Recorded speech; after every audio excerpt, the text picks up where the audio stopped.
आज हम लोग चर्चा संविधान की एक महत्वपूर्ण पद की करेंगे, जिस पद को हम लोग राष्ट्रपति के नाम से जानते हैं। जो देश का प्रथम नागरिक होता है, जो देश का सर्वोच्च अधिकारी होता है, जो तीनों सेनाओं का कमांडर होता है और उसके पास पूरी शक्तियाँ, चाहे वह विवेकाधीन शक्तियाँ हों, सैन्य शक्तियाँ हों, कूटनीतिक शक्तियाँ हों, विधायी शक्तियाँ हों, कार्यपालिका शक्तियाँ हों, न्यायिक शक्तियाँ, ऐसी बहुत सी शक्तियाँ जिस पद में समाहित होती है वह पद है राष्ट्रपति। और आज हम चर्चा इसी राष्ट्रपति पर करेंगे। जब हमारा देश 15 अगस्त 1947 को आज़ाद हुआ और हमने अपना संविधान बनाना शुरू किया, और संविधान बनाने के क्रम में हमने ब्रिटेन से उनकी संसदीय प्रणाली लिया। संसदीय प्रणाली में होता क्या है, संसद के 3 अंग होते हैं, लोकसभा, राज्यसभा और राष्ट्रपति। अगर मैं ब्रिटेन की संसदीय प्रणाली की बात करूं तो ब्रिटेन में House of Commons, House of Lords और वहाँ के सम्राट हुआ करते थे। लेकिन हमने हाउस ऑफ कॉमन्स की तरह यहाँ पर लोकसभा बनाया, हाउस ऑफ लॉर्ड्स की तरह यहाँ पर राज्यसभा बनाया। लेकिन जहाँ पर सम्राट की बात थी तो हमारे यहाँ ऐसा कोई राजा नहीं था कि जो सर्वमान्य है, और हम राजाओं को बनाना भी नहीं चाहते थे। इसलिए हमने जहाँ पर राजा था वहीं पर हमने राष्ट्रपति पद का सृजन किया। अगर मैं वहीं पर ब्रिटेन की बात करूं तो वहाँ का सम्राट वंशानुगत होता है, लेकिन हमने अपने राष्ट्रपति को वंशानुगत नहीं रखा, बाकायदे उसका हमने अप्रत्यक्ष चुनाव की व्यवस्था किया। इसीलिए ब्रिटेन में तो लोकतंत्र है लेकिन गणतंत्र नहीं है, जबकि हमारा देश लोकतंत्र भी है और गणतंत्र भी है। गणतंत्र का मतलब ये होता है जहाँ का जो राष्ट्राध्यक्ष होता है वह वंशानुगत नहीं होता है, जिसका चुनाव होता है, ऐसे देश को गणतंत्र देश के नाम से जानते हैं। और इस प्रकार हमारा भारत गणतंत्र देश है, क्योंकि हमारे यहाँ जो राष्ट्राध्यक्ष होता है उसका चुनाव होता है, वह वंशानुगत नहीं होता है। अब हम राष्ट्रपति की योग्यता की बात करेंगे, अर्थात जो राष्ट्रपति पद का चुनाव लड़ना चाहता है उसकी योग्यता क्या होनी चाहिए। अब हम योग्यता की अगर बात करें तो इसका उल्लेख भारतीय संविधान के अनुच्छेद 58 में दिया गया है। ये अनुच्छेद 58 की बात करें तो उसमें पहला ही यह बिंदु दिया है कि उम्मीदवार को भारत का नागरिक होना चाहिए, अर्थात यह स्पष्ट है कि वह विदेशी नागरिक नहीं होना चाहिए। अगर वहीं पर दूसरे बिंदु की बात करें तो उसकी उम्र कम से कम 35 वर्ष होनी चाहिए, यानी 35 वर्ष से अगर कम उम्र का रहेगा तो वह चुनाव नहीं लड़ सकता है। लेकिन अगर उसकी उम्र उससे ज़्यादा है तो वह चुनाव लड़ सकता है, और अधिकतम उम्र सीमा तय नहीं की गई है। वहीं पर तीसरे अगर बिंदु की बात करें तो उम्मीदवार को लोकसभा का सदस्य बनने की जो योग्यता होनी चाहिए वह योग्यता उस राष्ट्रपति पद के चुनाव लड़ने वाले व्यक्ति में भी होनी चाहिए। अगर वहीं चौथे बिंदु की बात करें तो उसे कोई लाभ का पद धारण नहीं करना चाहिए। लाभ का पद क्या होता है इसको निर्धारित किया गया है, तो उसमें से वह लाभ का पद न धारण करता हो और वह मानसिक रूप से स्वस्थ हो। लेकिन यह देश की विडंबना है कि इसमें यह नहीं निर्धारित किया गया है कि राष्ट्रपति का पढ़ा लिखा होना आवश्यक है कि नहीं है। तो यहाँ पर यह है कि उसका पढ़ा लिखा होना आवश्यक नहीं है, अर्थात वह नहीं भी पढ़ा लिखा है तो भी वह राष्ट्रपति पद का चुनाव लड़ सकता है। अब हम बात करते हैं कि राष्ट्रपति का चुनाव होता कैसे है। अगर राष्ट्रपति के चुनाव की बात करें तो इसका उल्लेख भारतीय संविधान के अनुच्छेद 54 में किया गया है, और संविधान के अनुसार भारत के राष्ट्रपति का चुनाव अप्रत्यक्ष रूप से, एकल संक्रमणी मत प्रणाली से और आनुपातिक प्रतिनिधित्व के माध्यम से एक गुप्त मतदान होगा, जिसके लिए एक निर्वाचक मंडल होगा और वही निर्वाचक मंडल उस चुनाव में वोट डालेगा। अगर मैं बात करूं यह निर्वाचक मंडल में कौन आता है, तो निर्वाचक मंडल में साफ साफ कहा गया है कि लोकसभा और राज्यसभा और विधानसभा के सभी निर्वाचित सदस्य ही चुनाव में भाग लेंगे। अर्थात जो मनोनीत सदस्य हैं वह इस चुनाव में राष्ट्रपति के भाग नहीं लेंगे। वहीं पर एक एकल संक्रमणीय मत प्रणाली है। अगर मैं एकल संक्रमणीय मत प्रणाली की बात करूं तो इसे हम वरीयता क्रम के माध्यम से समझ सकते हैं। जैसे मैं बात करूं तो मान लीजिए 3 लोग चुनाव में खड़े हैं, तो जब 3 लोग राष्ट्रपति के पद के चुनाव में खड़े हैं तो हम ये नहीं है कि किसी एक को वोट डालकर चले आएंगे, नहीं, हमको ये अपना प्रेफरेंस बताना होगा कि हम किसको पहले क्रम में जिताना चाहते हैं।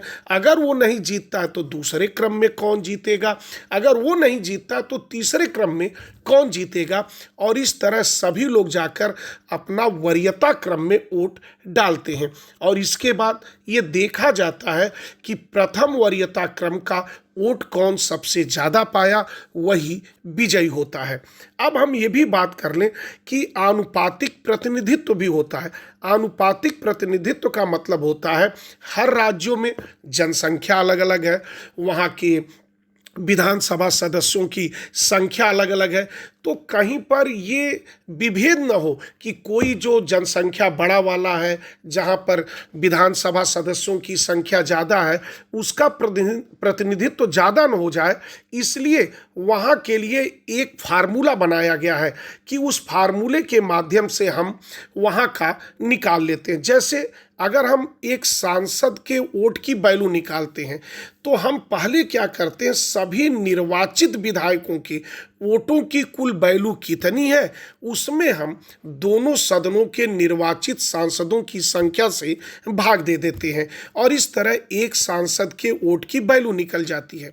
वहीं पर अगर एक विधायक के वोट की वैल्यू निकालें तो राज्य या यूनियन टेरिटरी केंद्र शासित प्रदेश उसकी कुल आबादी कितनी है और बटे विधानसभा में कुल कितने चुने गए सदस्य हैं उनका बटा करके फिर 1000 से भाग दे देते हैं और इस तरह एक विधायक की वोट की वैल्यू और एक सांसद की वोट की वैल्यू निकाल लेते हैं। लेकिन अब इसी के साथ ये भी बात कर लें कि राष्ट्रपति के चुनाव में कौन भाग नहीं लेते हैं। अगर मैं बात करूं तो हमने अभी कहा था कि निर्वाचित सदस्य भाग लेते हैं, इसलिए राज्यसभा के जितने 12 सदस्य मनोनीत होते हैं वह चुनाव में भाग नहीं लेते हैं। वहीं पर क्योंकि विधान परिषद के सदस्य भी इस चुनाव में भाग नहीं लेते हैं, क्योंकि अगर देखा जाए भारत के 28 राज्य हैं, लेकिन 28 राज्यों में से कि कुछ ही राज्यों में विधान परिषद का गठन है और ऐसे में अगर हम विधान परिषदों को भी मौका दे देते तो और राज्यों के साथ नाइंसाफ़ी होती। इसलिए विधान परिषद के सदस्य भी राष्ट्रपति के चुनाव में भाग नहीं लेते हैं। अब हम बात राष्ट्रपति के शपथ की करते हैं। जब राष्ट्रपति का चुनाव हो जाता है, राष्ट्रपति पद का कोई उम्मीदवार विजयी हो जाता है, तो तब तक वो अपना पद ग्रहण नहीं करता जब तक वह शपथ नहीं लेता है। और अगर मैं शपथ की बात करूं तो भारतीय संविधान के अनुच्छेद 60 में राष्ट्रपति के शपथ का उल्लेख है। अगर मैं बात करूं कि उसे शपथ कौन दिलाता है तो राष्ट्रपति को शपथ जो भारत का मुख्य न्यायाधीश होता है वह शपथ दिलाता है। लेकिन अगर किसी कारण से भारत का मुख्य न्यायाधीश अनुपस्थित है तो उच्चतम न्यायालय का जो वरिष्ठतम न्यायाधीश होगा उसके समक्ष राष्ट्रपति शपथ लेता है।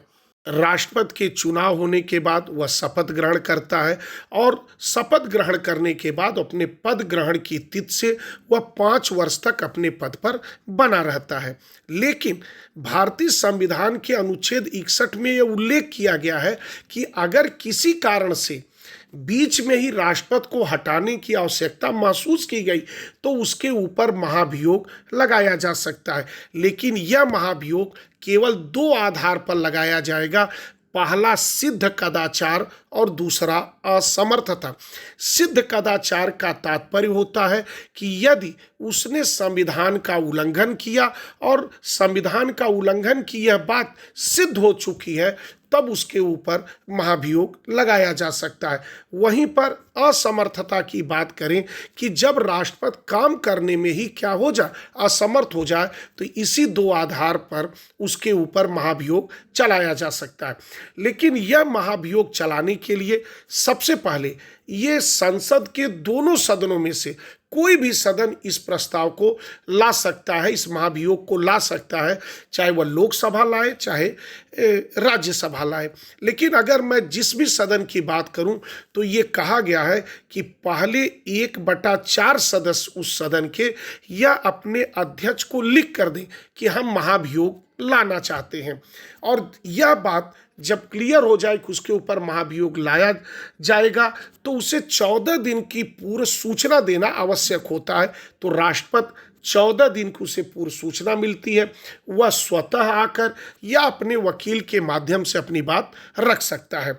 इसके बाद उस सदन को अपने कुल 2/3 बहुमत से इसको पास करना पड़ता है, फिर वह दूसरे सदन में जाता है और फिर वही प्रक्रिया वहाँ पर भी अपनाई जाती है। और अगर दूसरा भी सदन अपने 2/3 बहुमत से उसे पारित कर देता है तो उसी प्रस्ताव पारित करने के दिन से राष्ट्रपति अपने पद से हट जाता है। अब हम बात कुछ राष्ट्रपति की शक्तियों की कर लें।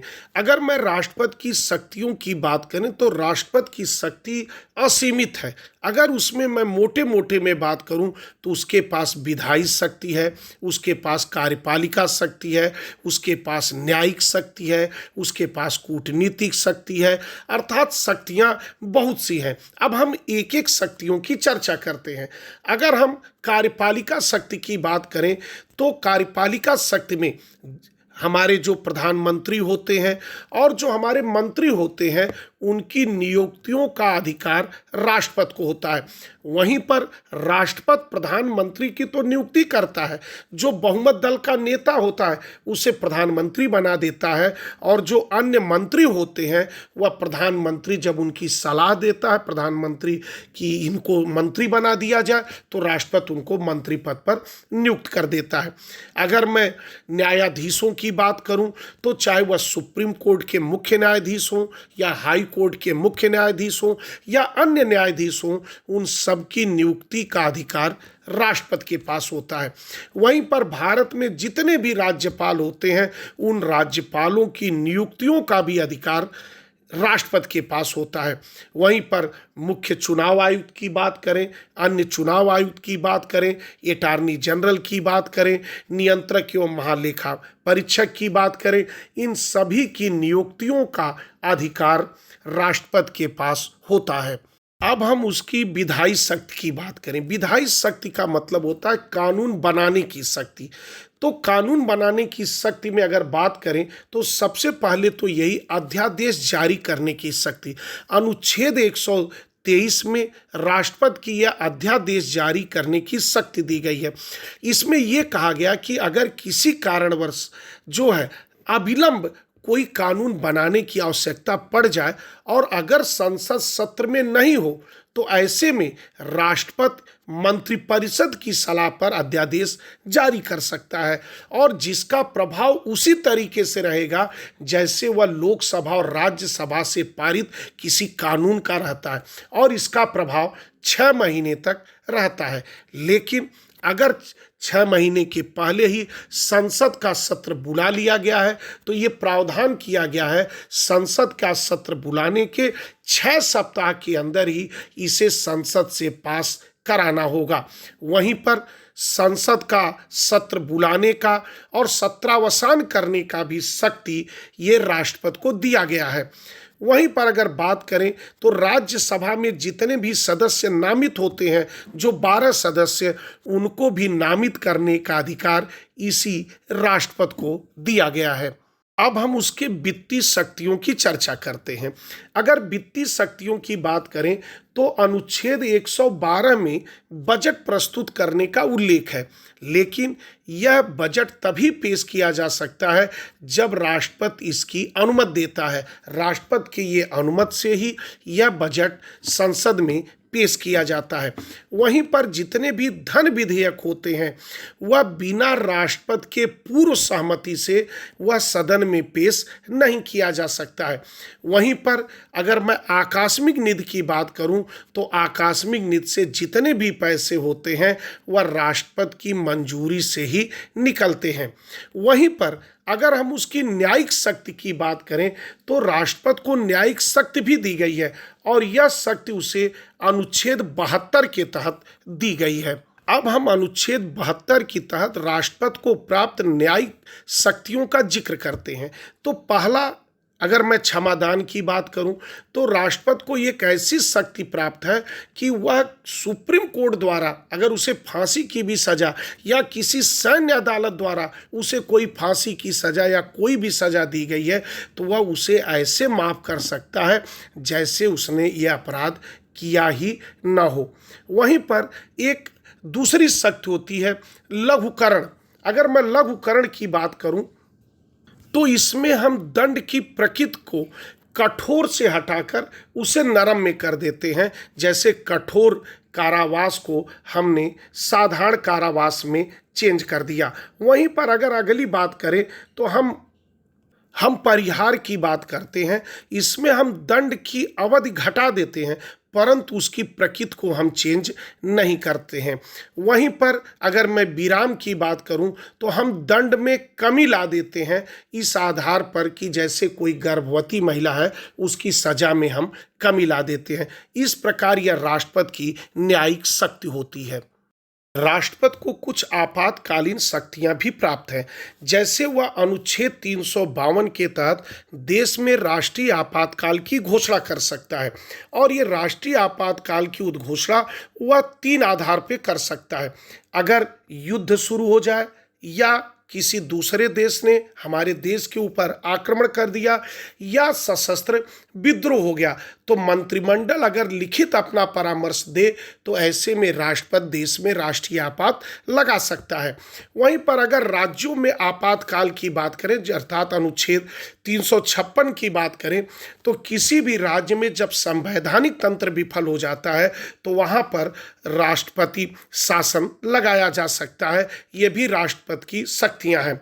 वहीं पर अगर वित्तीय आपातकाल की बात करें कि किसी कारण से अगर देश में वित्तीय स्थिति गड़बड़ हो जाए तो राष्ट्रपति को यह पावर अनुच्छेद 360 के तहत प्राप्त है कि वह वित्तीय आपातकाल लगा सकता है। राष्ट्रपति के पास कूटनीतिक और सैन्य शक्तियां भी प्राप्त होती हैं। वह मंत्रिपरिषद के सलाह पर युद्ध या शांति की घोषणा कर सकता है, राजदूतों और उच्चायुक्तों की नियुक्ति कर सकता है, अंतर्राष्ट्रीय समझौते पर उसके बिहाफ पर हस्ताक्षर हो सकता है, थल सेना, नौसेना और वायुसेना के प्रमुखों की नियुक्ति, ये सभी अधिकार राष्ट्रपति की शक्तियों में ही आता है। अब हम राष्ट्रपति की कुछ विवेकाधीन शक्तियों का भी जिक्र कर रहे हैं। विवेकाधीन शक्ति का मतलब होता है वैसे सभी जो शक्तियां होती हैं वह राष्ट्रपति को तब प्राप्त होती है जब मंत्रिपरिषद ऐसा करने का सलाह देता है। लेकिन कुछ ऐसी विवेकाधीन शक्तियां होती हैं जिसमें किसी भी मंत्रिपरिषद की कोई या मंत्रिमंडल की कोई आवश्यकता नहीं होती है, वहाँ पर अपने विवेक से वह काम कर सकता है। जैसे प्रधानमंत्री की नियुक्ति, अगर मान लीजिए कोई ऐसा दल है जो स्पष्ट बहुमत प्राप्त नहीं हुआ अर्थात पार्लियामेंट हंग हो गई है तो वह किसी को भी प्रधानमंत्री के लिए बुला सकता है, सरकार के गठन के लिए बुला सकता है। यह उसके विवेकाधीन शक्तियां हैं। अगर मान लीजिए लोकसभा में किसी सरकार ने अपना बहुमत खो दिया है, लेकिन उसका सरकार का जो मुखिया है, प्रधानमंत्री है, वह लोकसभा भंग करने की संस्तुति नहीं कर रहा है, परामर्श नहीं दे रहा है, तो ऐसे में राष्ट्रपति की यह पास पावर है कि वह लोकसभा को भंग कर दे। और वहीं पर अगर कोई साधारण विधेयक है तो वह उसे पुनर्विचार के लिए भी उसे वापस कर सकता है, इसमें भी कोई दो राय नहीं है। वहीं पर अगर मैं राष्ट्रपति शासन की बात करूं तो ऐसा भी नहीं है कि राष्ट्रपति शासन को लगाने के लिए वह मंत्रिपरिषद की सलाह को माने ही। अब हम उसके वीटो शक्तियों की चर्चा करते हैं। वैसे पहले हम स्पष्ट कर दें कि संविधान में राष्ट्रपति की ऐसी कोई शक्ति, वीटो शक्ति नहीं दी गई है, लेकिन उसके कार्यों को देखते हुए हम आम बोलचाल की भाषा में उसे हम वीटो शक्ति कह देते हैं, लेकिन संविधान द्वारा ऐसी कोई शक्ति प्रदत्त नहीं है। अगर मैं इन वीटो की बात करूं तो 3 प्रकार के वीटो देखे जाते हैं। एक पूर्ण वीटो। पूर्ण वीटो का मतलब होता है निर्धारित प्रक्रिया से जब पास बिल आती है, संविधान संशोधन बिल के अतिरिक्त, तो वह अपनी स्वीकृति दे सकता है या अस्वीकृति की घोषणा कर सकता है, यह उसका पूर्ण वीटो है। वहीं पर निलंबनकारी वीटो की बात करें कि संविधान संशोधन और धन बिल के अतिरिक्त राष्ट्रपति को भेजा कोई भी बिल वह संसद को पुनर्विचार के लिए वापस भेज सकता है, और यह उसे 44वें संविधान संशोधन द्वारा ये अधिकार प्राप्त होता है। लेकिन उसी 44वें संविधान संशोधन में ये भी कहा गया है एक बार तो वह पुनर्विचार के लिए वापस कर सकता है, लेकिन अगर पुनः सदन ने उसे वापस कर दिया तब उस पर वह अपना हस्ताक्षर करने के लिए बाध्य है। वहीं पर अगर तीसरे वीटो की बात करें तो पॉकेट वीटो के नाम से जाना जाता है। अगर इस वीटो की बात करें तो संविधान ये नहीं कहा है कि राष्ट्रपति किसी भी विधेयक पर कितने दिन के अंदर उसे हस्ताक्षर करना आवश्यक है, और इसी का फायदा उठाते हुए राष्ट्रपति उस पर न तो यस करते हैं और ना ही नो करते हैं, वह उसे अपने पास ही उस फाइल को रख लेते हैं। और इस प्रकार के कई बार ये घटनाएं हो चुकी हैं। अगर मैं पेप्सू बिल 1956 की बात करूं तथा भारतीय डाक बिल 1984 की बात करूं तो इसमें राष्ट्रपतियों ने आपके पॉकेट वीटो का प्रयोग किया था। पर अब हम भारत के राष्ट्रपति से संबंधित कुछ महत्वपूर्ण अनुच्छेदों का जिक्र करते हैं। अगर मैं अनुच्छेद 52 की बात करूं तो इसी में भारत के राष्ट्रपति का उल्लेख किया गया है। वहीं पर अनुच्छेद 54 की बात करें तो राष्ट्रपति के चुनाव का उल्लेख इसी अनुच्छेद में किया गया है कि कैसे राष्ट्रपति का चुनाव किया जाएगा। वहीं पर अनुच्छेद 55 में राष्ट्रपति के चुनाव की प्रणाली क्या होगी, उसमें कौन कौन से लोग भाग लेंगे, इन सभी की चर्चा की गई है। वहीं पर अनुच्छेद 56 की बात करें तो राष्ट्रपति का कार्यकाल कितना होगा, इसमें जिक्र किया गया है। वहीं पर अनुच्छेद 57 में पुनः निर्वाचन की पात्रता, क्योंकि जैसा कि हम जानते हैं कि कोई भी राष्ट्रपति कितनी बार चुना जाएगा इसकी कोई सीमा नहीं है, 1 बार 2 बार 3 बार 10 बार ऐसा कुछ नहीं कहा गया, अतः वह पुनः निर्वाचन का पात्र है।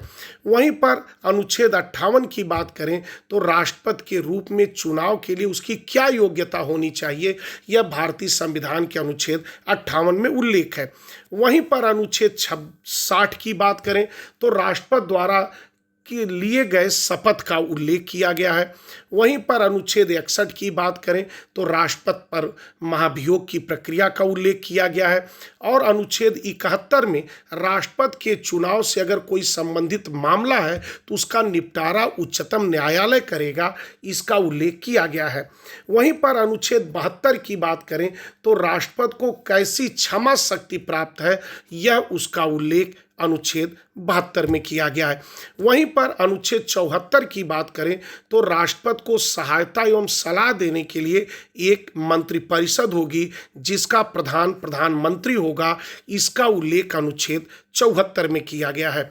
वहीं पर अनुच्छेद 78 की बात करें तो राष्ट्रपति को सूचना आदि प्रस्तुत करने के संबंध में प्रधानमंत्री का यह कर्तव्य है कि अगर कोई ऐसी घटना होती है जिसको हमें राष्ट्रपति को बताना चाहिए, उनकी संज्ञान में लाना चाहिए, तो ये प्रधानमंत्री का कर्तव्य दिया गया है। वहीं पर अनुच्छेद 123 की बात करें तो यह राष्ट्रपति के अध्यादेश की शक्ति है। वहीं पर अनुच्छेद 143 की बात करें तो अनुच्छेद 143 के तहत राष्ट्रपति को यह पावर है कि वह उच्चतम न्यायालय से परामर्श मांग सकता है। लेकिन यहीं पर क्लियर कर दें कि वह परामर्श मांग सकता है, लेकिन परामर्श देने के लिए उच्चतम न्यायालय बाध्य नहीं है। लेकिन ऐसा देखा जाता है कि जब जब राष्ट्रपति ने सहायता और सलाह मांगी है तो सुप्रीम कोर्ट ने सलाह दी है, और ये कम से कम सलाह उसने अपनी 5 जजों की बेंच के द्वारा दिया जाता है। लेकिन ये भी आपको बता दें, जो सलाह अगर सुप्रीम कोर्ट देता है वह राष्ट्रपति भी उसको मानने के लिए बाध्य नहीं है। अर्थात यही कुछ महत्वपूर्ण अनुच्छेद हैं जो कि राष्ट्रपति से संबंधित हैं। अब हम भारत के राष्ट्रपति कब से कब कौन अपने पद पर बना रहा, कौन एक से अधिक बार रहा, कौन अपने कार्यकाल में ही डेथ जिसकी हो गई, इन सभी बातों का हम उल्लेख करते हैं। अगर हम पहले देश के राष्ट्रपति की बात करें तो डॉक्टर राजेंद्र प्रसाद हमारे देश के पहले राष्ट्रपति थे। लेकिन जब पहले राष्ट्रपति का इनका चुनाव किया गया तो उस समय कोई न लोकसभा थी, न विधानसभा थी, न राज्यसभा थी। इसलिए डॉक्टर राजेंद्र प्रसाद को सबसे पहले इनको राष्ट्रपति के रूप में संविधान सभा चुनी, और इस तरीके से ये संविधान सभा के द्वारा पहली बार राष्ट्रपति बने और दोबारा फिर ये राष्ट्रपति बने, और आज तक ये सबसे ज़्यादा दिन तक 2 बार तक ये राष्ट्रपति के रूप में डॉक्टर राजेंद्र प्रसाद काम किए। फिर उसके बाद दूसरी बार डॉक्टर सर्वपल्ली राधाकृष्णन बैठे। वहीं पर तीसरे हमारे देश के राष्ट्रपति डॉक्टर जाकिर हुसैन हुए, लेकिन जब ये अपने पद पर थे तभी इनका निधन हो गया, और निधन के बाद बीबी गिरी जो उपराष्ट्रपति थे वह राष्ट्रपति बने। फिर बाद में बीबी गिरी साहब चुनाव राष्ट्रपति का लड़ गए तो मोहम्मद हिदायतुल्लाह जो सुप्रीम कोर्ट के मुख्य न्यायाधीश थे वह कार्यवाहक राष्ट्रपति बने, और आज तक एकमात्र मुख्य न्यायाधीश मोहम्मद हिदायतुल्लाह ही हैं जो कार्यवाहक राष्ट्रपति के रूप में कार्य किए। फिर बीबी गिरी चुनाव जीत जाते हैं और हमारे देश के चौथे राष्ट्रपति बनते हैं।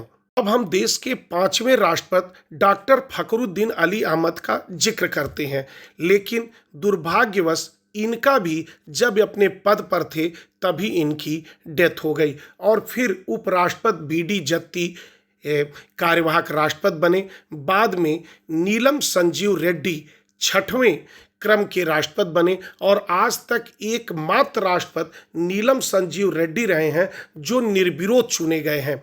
उसके बाद 7वें नंबर के राष्ट्रपति ज्ञानी जैल सिंह बने। फिर 8वें नंबर के आर वेंकट रमन बने। वहीं 9वें नंबर के डॉक्टर शंकर दयाल शर्मा बने। वहीं 10वें नंबर के राष्ट्रपति के.आर. नारायण बने। फिर 11वें नंबर के हमारे देश के राष्ट्रपति डॉक्टर ए.पी.जे. अब्दुल कलाम बने। वहीं पर अगर 12वें नंबर की बात करें तो श्रीमती प्रतिभा पाटिल पहली बार महिला राष्ट्रपति के रूप में वह राष्ट्रपति के पद पर बैठी, और अभी तक इसके पहले कोई महिला राष्ट्रपति नहीं थी, अर्थात प्रतिभा पाटिल प्रथम महिला राष्ट्रपति बनी। वहीं पर 13वें नंबर की बात करें तो डॉक्टर प्रणब मुखर्जी देश के राष्ट्रपति बने। वहीं पर 14वें क्रम की बात करें तो रामनाथ कोविंद राष्ट्रपति बने, और वर्तमान में श्रीमती द्रौपदी मुर्मू राष्ट्रपति के रूप में कार्य कर रही हैं। और अगर देखा जाए तो महिला के रूप में यह दूसरी महिला है, और आदिवासी क्षेत्र की देखी जाए तो ये पहली आदिवासी महिला है।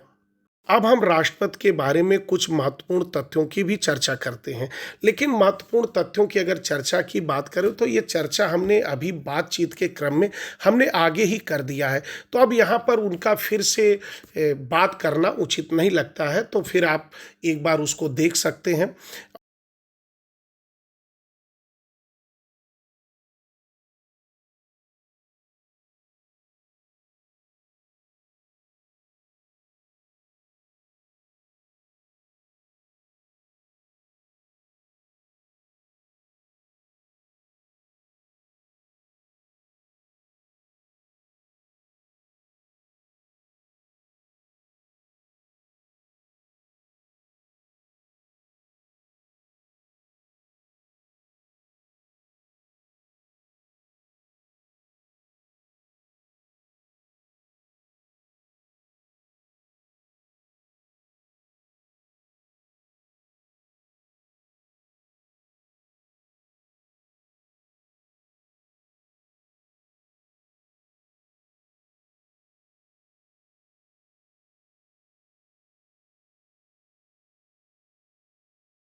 अब आपने देखा कि हमारे यहाँ राष्ट्रपति का पद कैसे सृजित हुआ, उनकी योग्यता क्या होती है, उनका चुनाव कैसे होता है, उनकी शक्तियाँ कैसी होती हैं, इन सभी बातों को आपने समझा होगा।